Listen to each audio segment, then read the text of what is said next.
So we're going to talk about ocean acidification.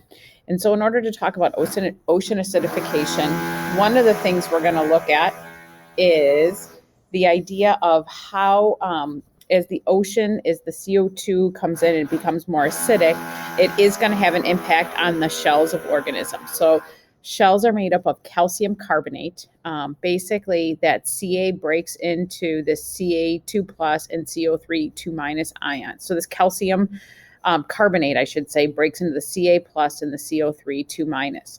And so upper layer of the ocean, it's saturated with calcium ions and carbonate ions. And so the conditions are ideal for organisms to make shells. If the saturation is thrown off, then it's harder for organisms to make shells. In other words, more CO2 means less CO3 minus 2. And we'll look at that in a minute. Natural rain, or again, just the ocean in general, the CO2 dissolves in the water to form carbonic acid. Remember, the air right now is at about 0.04% carbon dioxide. It was 0.035 a while ago, but now it's up to 0.04%. And so what we see is as CO2, so this graph takes a minute to kind of look at this graph here. And so it shows the atmospheric CO2 levels in the red. So I can see atmospheric CO2 levels in the red going up. So that 350 again was basically here in about 1990 or so.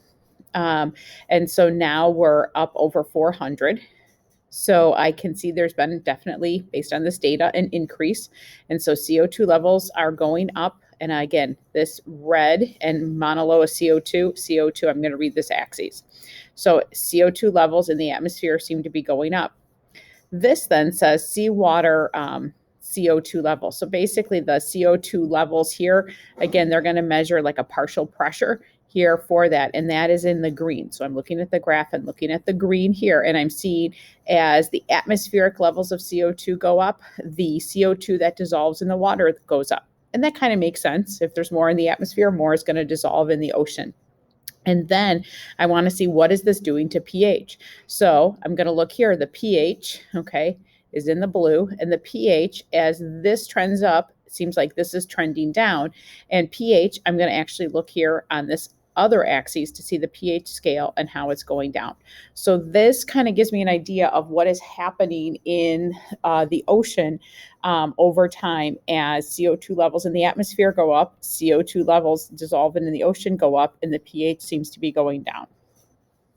You might say, that seems really small. In fact, if I go back here, my pH was like 8.1, and now it's down to maybe 8. So that doesn't seem like a huge difference. But we have to remember that pH is the negative log of the hydrogen ion concentration.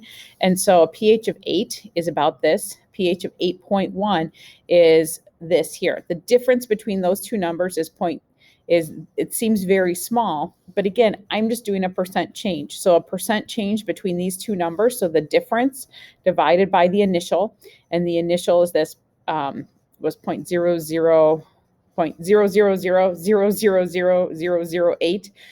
Those spaces, again, are just in there, so visually it's easier to see how many zeros there are. And again, that's a 25% change. So this is why people are concerned about ocean acidification, is the numbers look small, but when I do a percent change, I realize that's actually a significant change in the pH. And again, remember, pH is this negative log of the hydrogen ion concentration. So that is one of the big ideas with the trends we're seeing in CO2. Additionally, some people will say, well, isn't ocean acidification due to like acid rain or due to SOx and NOx or SO2? SO2 dissolves in water to form sulfuric acid. Again, this is stuff we talked about with acid rain. But notice here, this was our acid rain equation, a great equation to know for acid rain. But look at the air. What we have here is 0.000005% sulfur dioxide.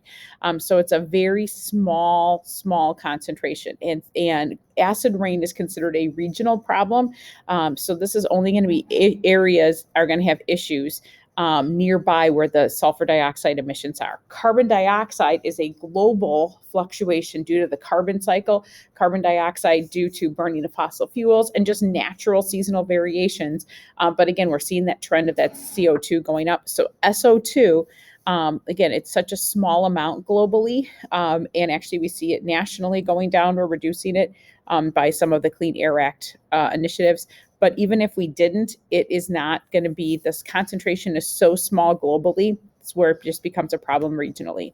Same is with, with nitrogen oxides. Again, my concentrations you see are very, very low relative to what CO2 concentrations are. So that's why when we talk about ocean acidification, we're talking about CO2, the CO2 global issue. NOx and SOx for acid rain are a regional issue. So what happens then here? Actually, I'm going to just delete my picture. So as CO2 goes up, the carbonate ion goes down. There's some chemical reactions that go through that. But basically, as you have more CO2, the carbonate ion concentration goes down. To put more carbonate in the water, the shells will dissolve more. So here is my formula for the shells. They will dissolve more to put more of this in here, and the shells dissolve away.